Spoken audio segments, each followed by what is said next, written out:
Այս փոքրիկի լացի ձայնից դուրս եկա տանից ու ոչինչ չէր մնում, քան գրկեի և տուն բերեի նրան: Սակայն բազմաթիվ հանգամանքներից ելնելով այս պահին չէի կարող ձագուկին պահել, բայց և դուրս հանել չէի կարող: Սկսեցի ակտիվ տերման գալ նրա համար: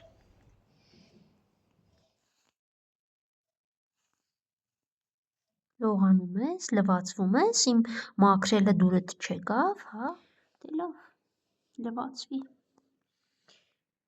Փոքրիկը շատ տնային էր, խաղում էր զգույշ, ուտում ու քնում էր: Արդեն պառկել ես, չխանգարեմ քեզ,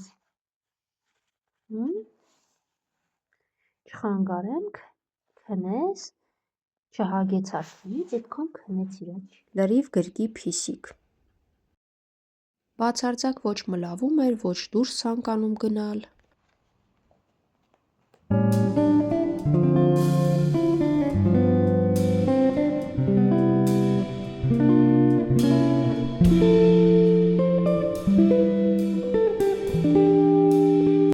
Առաջին գիշերը տանը հանգիստ քնեց, կասկած չկար, որ տանից էին հանել նրան: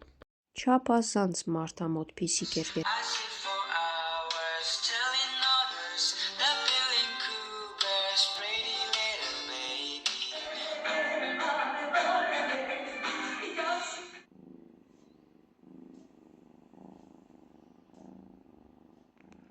Եթե նստում եմ, ինքը գալիս ա նստում, գիրկս ու տեղ չի գնում: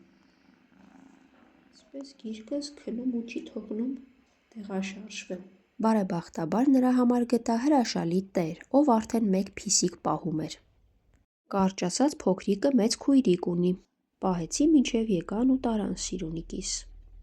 Այս պատմությունը երջանիկ ավարտ ունեցավ, որի համար շատ ուրախ եմ և շնորհակալ եմ որդեգրող գեղեցկուհուն: Ինչ խոսք, բաժանվեցի հուզմունքով, բայց կարևորը փիսիկի համար լավ լինի: Ու մինչ տերը գալիս էր նրա հետևից, փոքրիկը սկսեց ակտիվ ուտել: Դե ճանապարհից առաջ պետք է ուտել: Քեզ տանողները հասան, վեր կաց, գնում ենք սիրունս, ես քեզ շատ սիրեցի, բայց ես մտածում եմ քո համար, վեր կաց սիրունս: Նոր տանը նույնպես հանգիստ քնել է փոքրիկը և փորձում է ծանոթանալ տան փիսիկի հետ: